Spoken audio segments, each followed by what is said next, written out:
जसं की आपण लॉ कॉलेज रोडवरून बीएमसीसी रोडवरती यायचं असेल, भांडारकर रोडवरती यायचं असेल, मॉडेल कॉलनीमध्ये आपल्याला येऊन आपल्या गाड्या पार्क करता येतील.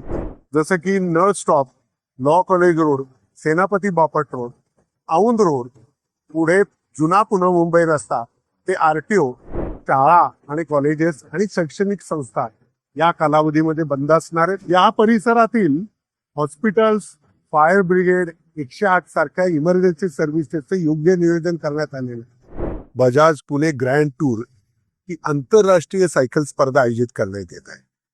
या स्पर्धेचा प्रोलॉग 19 तारखेला सकाळी 10 ते संध्याकाळी 6 या वेळेमध्ये आयोजित करण्यात येणार असून याच्यामुळे वाहतुकीमध्ये काय बदल करण्यात येत आहेत हे आपण पाहूया. बजाज पुणे ग्रँड टूर ही 2026 पासून आयोजित करण्यात येत आहे. याच्यामध्ये जगभरातील नामांकित असे 171 सायकलिस्ट 40 देशातून सहभागी होणार आहेत.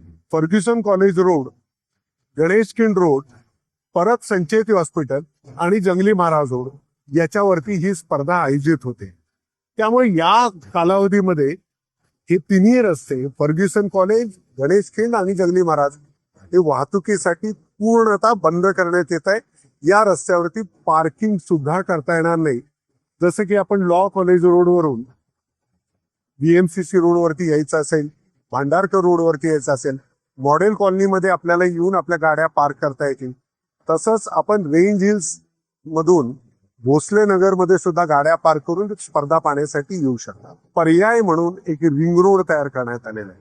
जसं की नळ स्टॉप, लॉ कॉलेज रोड, सेनापती बापट रोड, औंध रोड, पुढे जुना पुणे मुंबई रस्ता ते आरटीओ आणि आरटीओ शाहीर अमर चौक ते गाडगी पुतळा आणि नदीकाठच्या रस्त्यातून पुन्हा शास्त्री रोड, सेनादत्त पोलीस चौकी ते नळ स्टॉप या रिंग रोडचा जर वापर केला तर निश्चित आपली गैरसोय कमी होईल.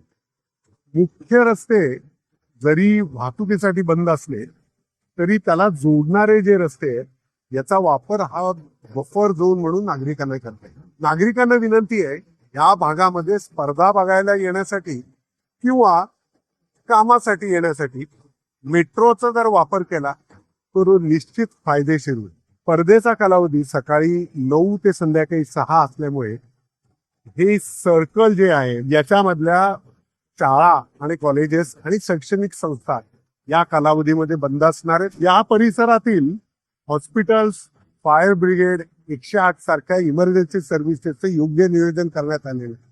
पण नागरिकांना जर काही सूचना किंवा काही विचारणा करायची असेल तर आम्ही तयार आहोत. दिलेल्या नंबरवरती आपण संपर्क करू शकता. याच्या व्यतिरिक्त आमच्या सोशल मीडिया हँडल्सवरती जर आपली सूचना आपण मांडली तर निश्चितच आम्ही आपलं उत्तर देऊ. पुण्याच्या या मानांकित स्पर्धेसाठी नागरिकांनी सहकार्य करावं ही सर्वांना विनंती.